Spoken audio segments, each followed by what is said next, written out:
hapless teenagers beset by demons in the woods.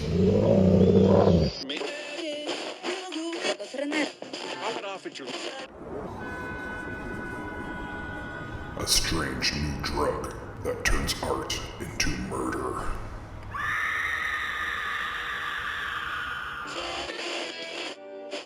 A can't beat a deal on a new house with a horrifying past.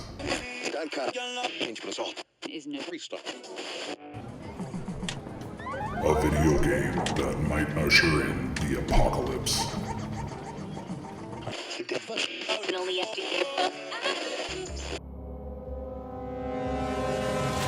From the demented mind of Sean C. Baker, author of A Collection of Desires, Shadow Play, and Murder Virus, comes Volume 4, collecting Baker's no sleep work along with several never-before published short stories.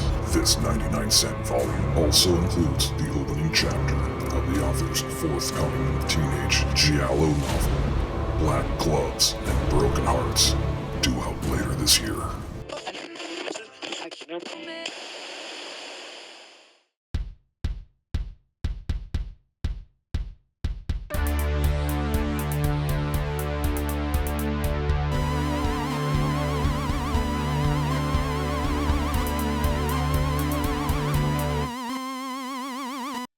Hello, welcome to another episode of the Horror Vision. My name is Sean. And I'm Missy. And we are going to give a spoiler-free review for what movie today, Missy? The Crow, the one that just came out this past weekend. So this is brand new. This is directed by Rupert Sanders, who folks will know from having done Ghost in the Shell, if anyone saw that, Snow White and the Huntsman. The only thing I was familiar with was he did the video for How to Destroy Angels, The Space in Between, which I love that video with I forget Trent Reznor's wife is the singer. She's laying next to the bed and the room's on fire. I really like that video. I don't particularly care for many music videos. Other than that, totally unfamiliar with this man's work. I've seen both of those movies and enjoyed them. Okay. Stars Bill Skarsgård, who I'm a fan of, FKA Twigs, which, yeah, I don't know. Danny Houston. Missy, talk about this movie. Okay. I'm going to have a very unpopular opinion here because That's fine. Popularity has nothing to do with it. Nothing to do with it. I know that this movie is not doing well, and all over the internet, everybody hates it, except for the few people who don't hate it, who actually loved it. I will start by, I love the original film, the Brandon Lee one, and the original graphic novel. Those things are both beloved, and that's not going to change. I love those things. They're among my favorites. But I also love a lot of the Crow mythology, but a lot of the alternate Crow stories, the ones that focus on new people being guided by the Crow coming back for different reasons. There were several really good novels, my favorites being The Lazarus Heart by Poppy Z. Bright and The Crow Hellbound by A.A. Anastasio, and the Flesh and Blood comic book series, the one with the Native American crow that had the actual bird painted across her face. Mm-hmm. That was really good. So I went into this with very low expectations, just wanting to see a new Crow story that would take me for a ride. It was kind of a rough week, and I just wanted to check out. I think they did this movie a humongous disservice by marketing it as a remake and naming the leads Eric and Shelley, because this is not their story. They are not Eric and Shelley. It's a completely different story. It's a new Crow story. It's not a remake. They named their leads Eric and Shelley, but it bears no other resemblance to the other movie, to the original movie, or to the original graphic novel. There are a couple nods here and there, like um, there's a scene with horse and barbed wire that people would recognize if they've read the comic. Mm-hmm. But otherwise, they're very, very, very different. Which for me made it easy to disconnect them and just take a ride. I like that it's got this gritty feel to it that makes it feel more like the comic books, not the comic book, but some of the other ones. Right, because there were more. There were definitely more. There were several. I mean, I've read a lot. The ones I named are just the ones I like the best, aside from the original. But there's been a lot of Crow stories that have been very cool, and I enjoyed this. I think Bill Skarsgård, as he always does, did a great job. I think it adds a couple new twists to the Crow magic that I liked. I liked that everything was not pretty and, the original Crow, when he gets hurt, everything heals up and he just looks miraculous and perfect. This, when he gets hurt, he's fucked up. Like, it's got an ugliness to it that makes it, that I guess I just connected with in a way. I like how it does the in between. There's a gatekeeper type character that kind of reminded me of the Skull Cowboy. I mean, they're very, very different again, but a similar purpose. It just, they addressed everything very differently and it worked for me. And what I've been seeing online is that it seems to be very love it or hate it. Most people are, it's going to be 90% everyone hates it, but there's a small number of people like myself that seem to have a good experience with it and really dig it. Mm-hmm. If you like Crow stories, especially if you've enjoyed some of the other ones, not just Eric and Shelley, you might want to give it a try. Now, I know you had a different experience and you said you didn't really like anything about it, so I'm kind of curious to.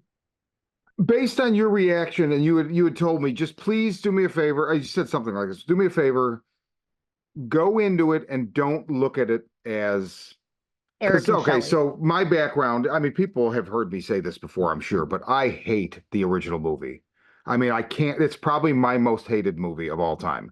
I saw it opening night in whatever fucking year that was, and I sat there in the theater and something in me died because that fucking graphic novel, which I read before, they even announced the movie, literally is one of the most emotional, like, I love it more than most things, and what it did to me emotionally, mentally, maybe nothing else has ever done. And so to see that turned into basically Batman 89, I just fucking hate that movie. Like with a blind, I've only seen it the one time. I'll never see it again. There's no reassessing. Okay. What it does to that story makes me fucking sick to my stomach. I mean, I'm glad it worked and it made James O'Barr money, and that's great. I'm not saying that's not why he did it that way. He didn't write the screenplay, right? David Show, and I forget the other guy's name, wrote the screenplay. I just can't hate a movie more because of that. Comparison's sake, right?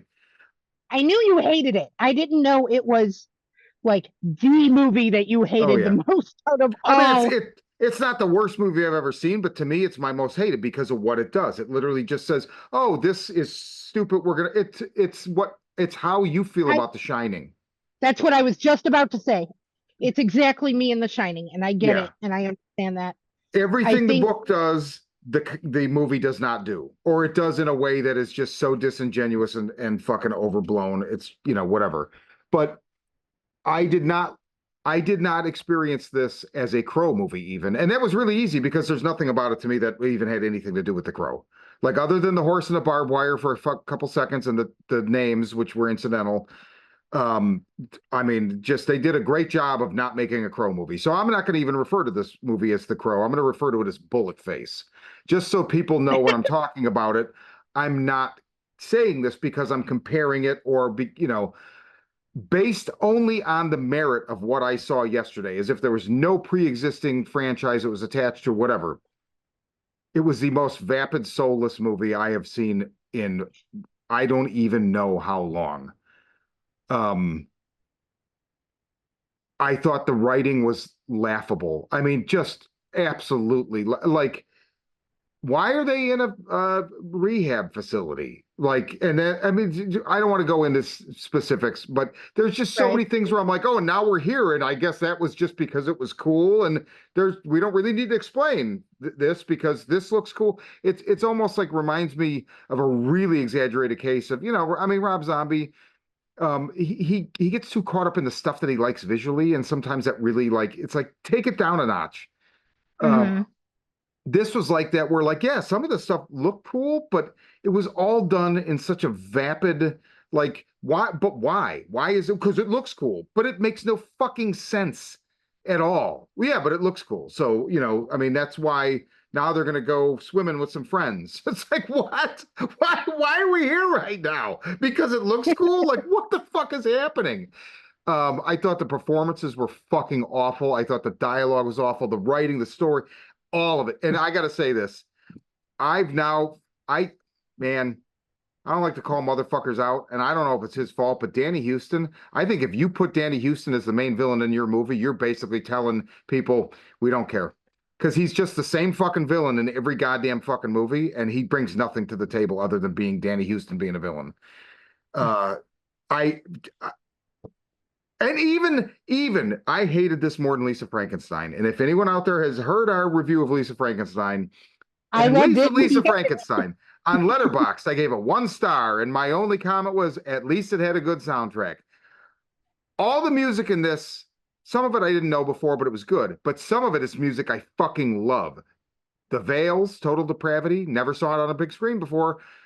Joy Division, um, anything else escapes me at the moment, but they didn't even use it in a good like it was used in a way that I was like, oh yeah, because these are like Hot Topic people making this fucking movie, so it's used the way somebody at Hot Topic buys a Joy Division shirt. In other words, I want Joy Division in my movie, but I don't really know anything about Joy Division, so it's going to be used in a way that makes no fucking sense. And I mean, guys, I'm sorry. I'll shut up now. That's all I can say. I just hate it. 0 stars, negative stars. Wow. Yeah, I mean so the '94 Crow is actually a better movie. It's a better movie. I still hate it more because of the comparison, but this is like I'm like, dude, who wrote this? A fucking 15-year-old? I just hated it so much. And why did they have like weird speech impediments sometimes? Like I just didn't understand that. Like Bill Skarsgård and Kirsten's like, well, English is the first language. I'm like, he speaks fine fucking English in Barbarian. That was a conscious choice on somebody's part, and I'm just like, are you telling me he's Okay, like I didn't notice that. I just didn't understand. Oh my God, I just sorry. Well, I'm sorry that I encourage you to see No, something. no. Missy, had you not seen it, I still would have seen it because Kirsten wanted to see it. Oh, I was okay. dreading seeing it. I was dreading seeing it. So, but I went in with open mind. And I mean, and that open mind is all I asked for. I get that it's not going to be for everybody. I mean, have you?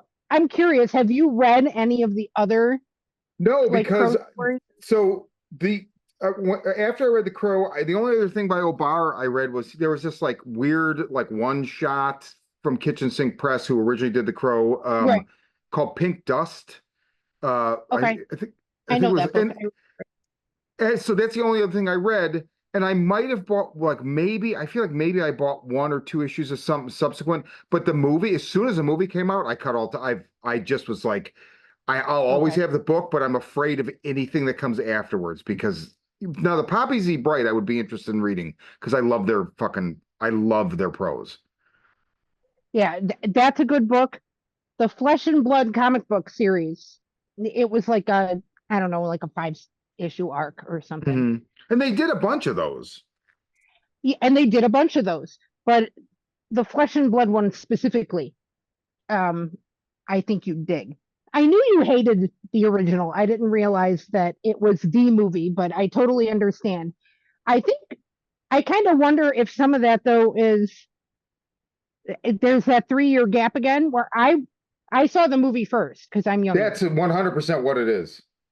I mean, And I don't then I know that I read the would like, comic book yeah, I don't know that I and would have loved it. liked it if I had done it in that order, but the comic book, like I didn't sleep the night that I read the comic book. It not only was it just emotionally devastating in the most beautiful way, it turned me on to all kinds of music I love. It turned me on to Mhm. like this whole idea that comics don't have to be.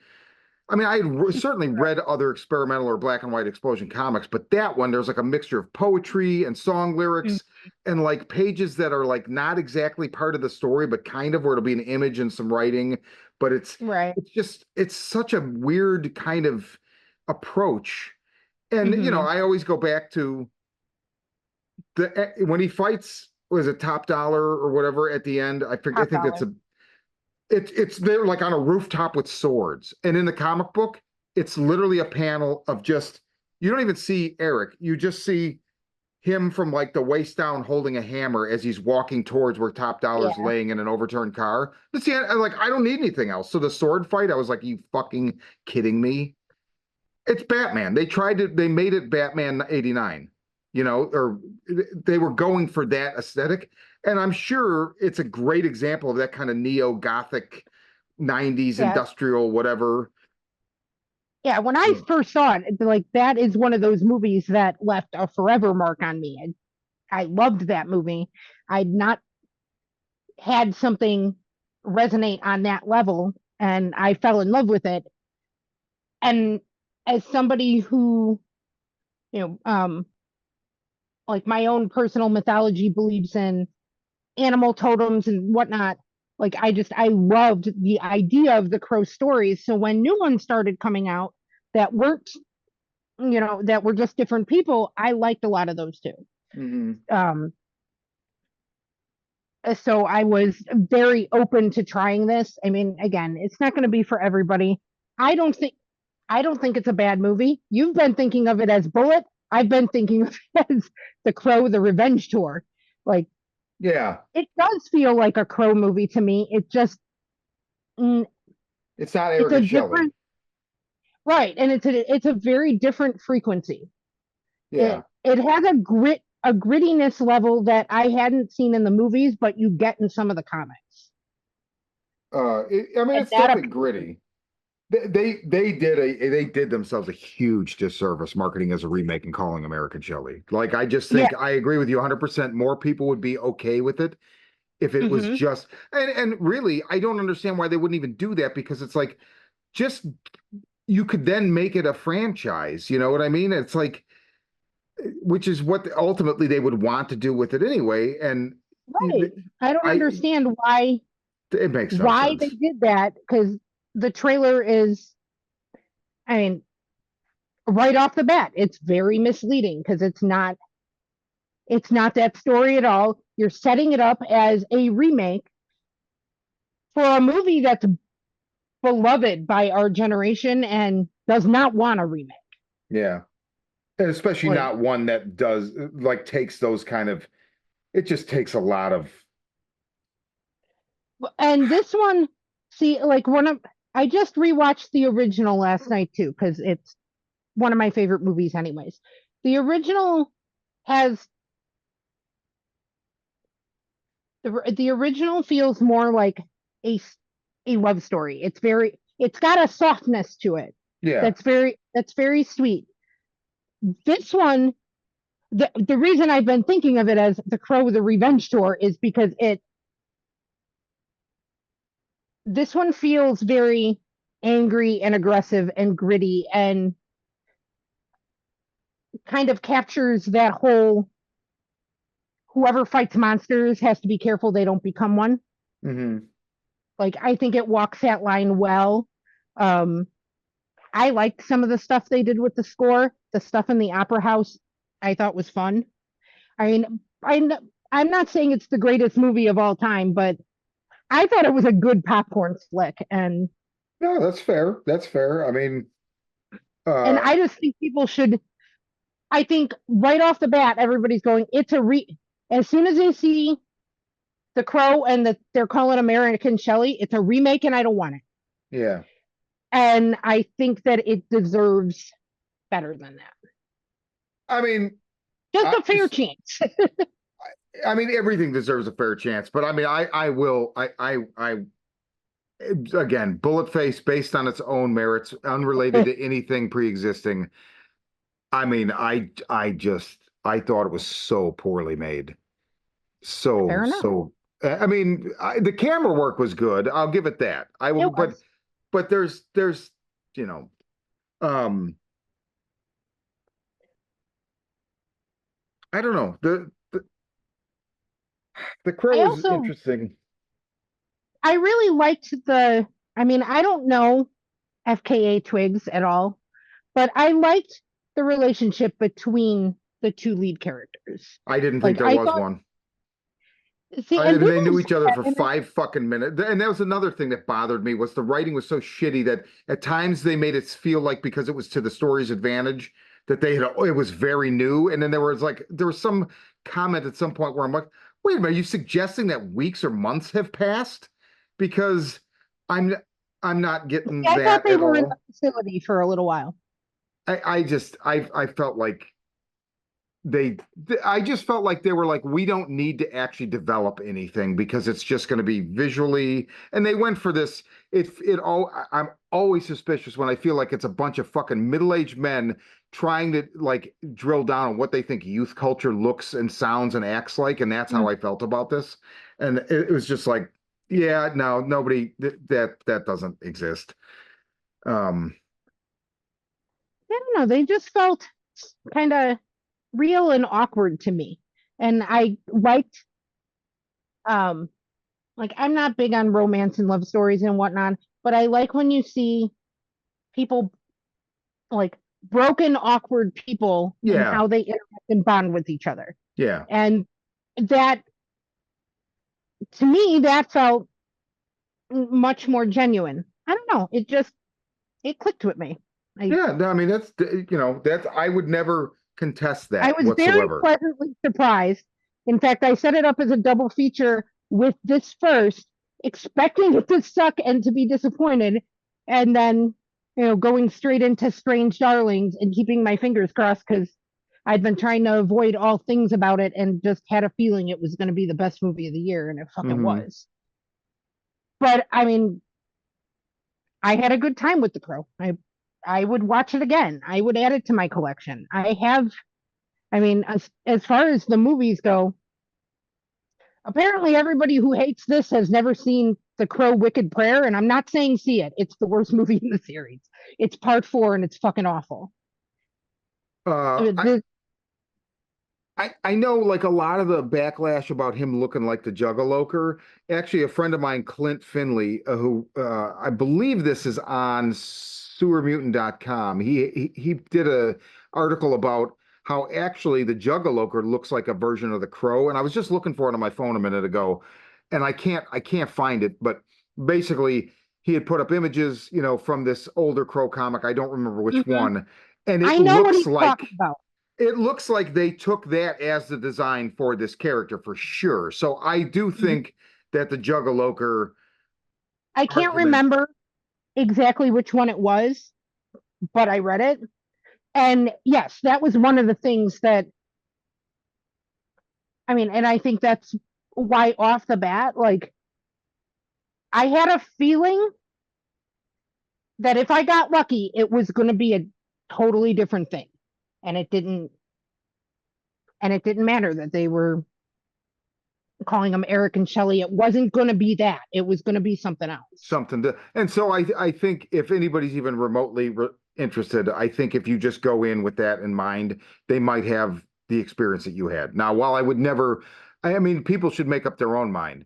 I would Right. warn people off. Like Anthony was originally going to do this with us, and I just warned him yesterday Oh, because he would have hated it. he would have hated it. I knew it, and also I'm like, dude, this guy, you know, he's got a small child. Like he works a lot. He does not have the time to waste on something like this. So I'm going to just tell him, Right. see it if you want, but I'm just going to tell you.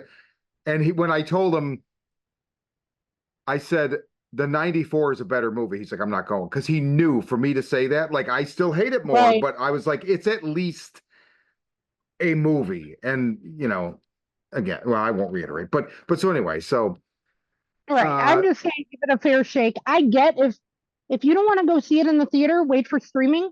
yeah, Fine. There are a couple movies in the theater now that I would urge you to go see over this. yeah, Strange definitely, Darling right, before it leaves the theater. Go see that. right.